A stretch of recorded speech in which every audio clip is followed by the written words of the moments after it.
Wala nang maraming paligoy-ligoy pa, diretso sa punto na. Maiksi lang ang komentaryo, pero diretso sa punto.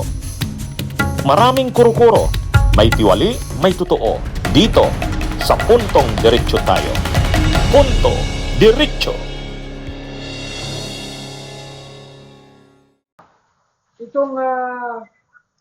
Itong kay Laurel Legarda, tumakas na bago bigyan ng hold departure order. Ako pupusta, hindi na yan babalik. No? Pupusta ako, hindi na yan babalik. Bakit mo naman nasabi na hindi na babalik?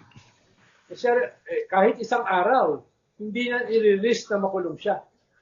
Lalo na, nakita niyang nakulong si Marcoleta at saka si Jinggoy at posible pang makulong si Bato at saka si Alan Peter Cayetano.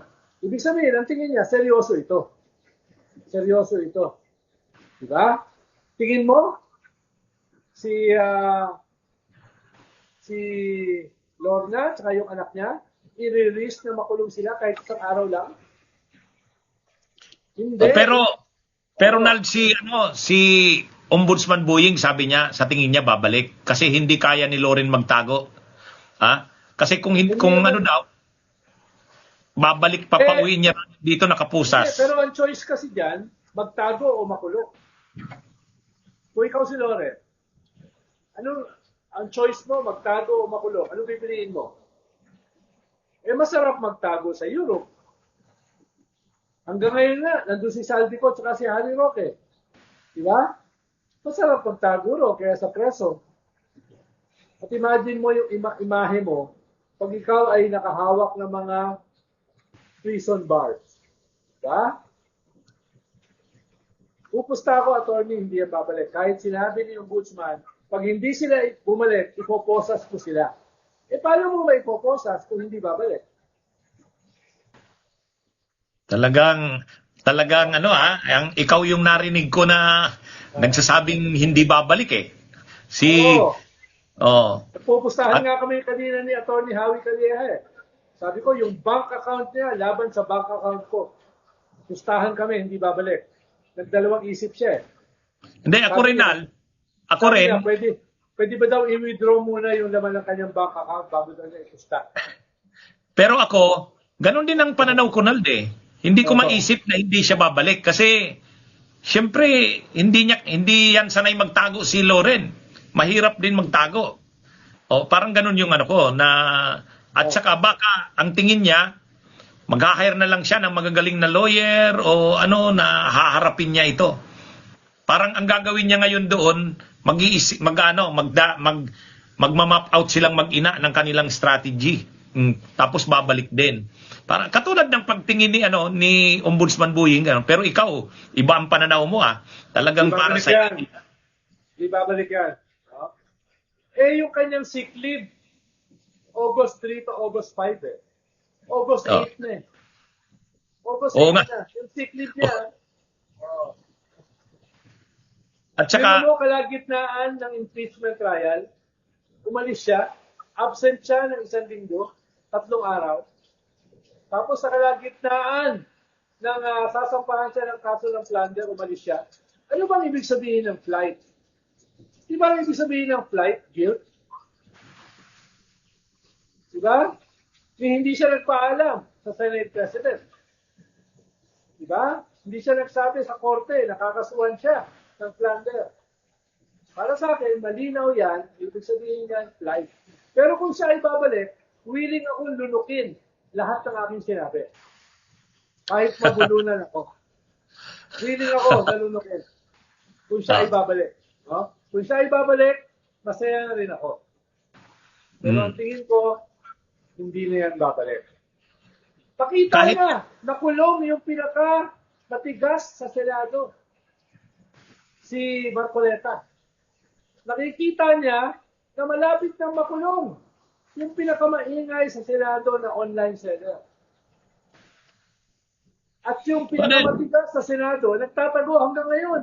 Iba to. At si Jinggoy, for the 3rd time na kulong. Imaginin mo yung horror ni Loren at saka ni Reviste. Imaginin mo yung nightmare nila na sila ay makukulong kahit isang araw lang. Eh sigurado ko kung makukulong din sila, hindi lang isang araw. Tsaka Nal, tama ka, kung si Marcoleta nga na hindi na pinag-alangan, kumbaga talagang, ayan, ma-impluwensya yan kasi Iglesia ni Cristo. Pangalawa, marami ring followers yan si Marcoleta. Pero talagang tinuluyan na no one is above the law. Talagang kulong siya. Eh siguro naisip nga ni Loren, siya rin at saka si Cayetano, malamang matutuluyan din talaga sila. Kaya sana, itong mga susunod na kaso, halimbawa, may plunder case si Bong Revilla, si Bongo, dito sa Parmali. Eh sana, sampahan na rin ng preliminary investigation. Tagal na yan eh. Umiinit na yung ulo ni Trillanes eh. Diyan.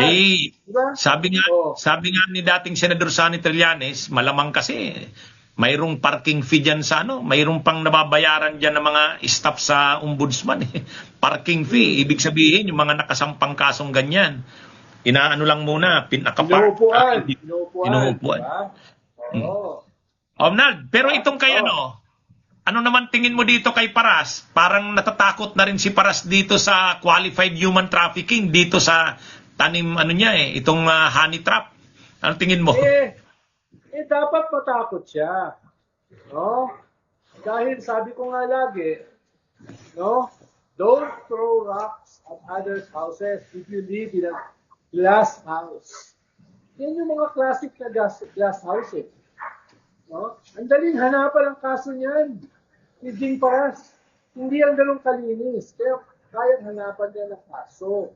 Ingay pa naman. Diba? Ingay pa naman. Nakitaan nga yan sa Congress eh. Na pati cellphone ng kapwa congressman. Di ba si Risa? Di ba si Risa yon? Si Tom Villarin. Congressman Tom Villarin. Huling-huli sa video. No? Kaya tirador ng kaling lamig eh. No? Hindi nakakagulat na may involvement siya rito. No? At mukhang hindi lang si E.S. Recto ang hinahani trap. Mukhang may iba pa. May mahaba pang listahan. Itong si Mike Defensor, kinasuhan ng human trafficking with prostitution. Non-bailable. Kung ganoon din ang ikaso sa kanya, kay Jing Paras, di, magkakasama na sila ni Marcoleta at saka ni Mike Defensor sa kulungan. Magkakabarkada yan eh. No? So, pwede na sila doon mag-pong-its sa loob. No? Ang gusto ni Jing Paras at saka ni Libeste, a-appear sila sa NBI, ipadala na muna sa kanila in advance, ano daw ba yung dapat nilang sagutin ng mga tanong. Pangalawa, yung mga ebidensya daw against sa kanila, i-furnish na sa kanila para pag bago sila dumating doon, ready na sila. Ang paliwanag naman ng NBI ni Director Matibag, hindi pa naman sila suspect. Nag-iimbestiga pa lang ang NBI, hindi pa na alam ng NBI. Kumbaga, interest pa lang. Person of interest pa lang. Kumbaga, ang stage ngayon ay bumubuo pa lang ng buong kwento o pangyayari ang NBI. Hindi pa nila mabuo. Kaya kinukuha sa kanila kung ano ang side nila. Ngayon, kapag pinadala mo na sa kanila yung mga text messages, yung mga palitan ng makakahanda na silang magsagot. Ibig sabihin nun, ang ibibigay nilang information sa NBI, hindi na yung natural na sagot sa mga tanong, kundi pinaghanda na. Hindi lalabas ngayon ang totoong investigation. Ang sinasabi ng NBI, investigation ito. Nag-ano pa lang sila, bumubuo pa lang ng istorya kung ano talaga ang nangyari. Ngayon, pag nabuo na yung istorya na yan, ititreat na sila dyan na respondent. Papadala na sila ngayon ng kopya ng complaint at saka mga ebidensya laban sa kanila. That's the time na ipofurnish na sila niyan. Pero ngayon, hindi pa ganung stage eh. Naalala ko na... Attorney, sabi ni Melvin Matibag noong isang araw, yung ebidensya nila, kasing laki ni Superman. Kaya lang, yung ebidensya na yon, ayaw nilang ibigay na yon kila Leandro at saka kay Jing. Kasi pag pinadala nila yon, magkukonsulta na sa mga lawyer, yung sagot nila pag pinatawag sila, ano na, kumbaga filtered na. Hindi pwede yung ganon. Pwede yun kapag preliminary investigation na. Pag preliminary investigation. Oh. So, iniwan na si Jing Paras Televiste. So, na siya ngayon. Lone Ranger na siya ngayon. Kaya baka kinakabahan na siya. Dati may kakampi siyang bilyonaryo. Yung bilyonaryo tumakas na eh. So, anong gagawin ni Jing Paras? Diba? Yan ang mahihirapan mag-underground. Wala naman karanasan yan sa underground, sa UG World. Diba? Kung hindi yan makalabas ng bansa, delikado yan. At least si Bato, lumaban yan sa bundok eh. Diba? Lumaban yan sa bundok ng Mindanao at iba pang mga lugar. No? At ito sana yan sa ganyang klaseng bakbakan. Si Jing Paras, puro forma at saka ingay lang yan eh. No? Puro forma at saka ingay lang yan eh. Tatablahin siya ngayon. Yari siya.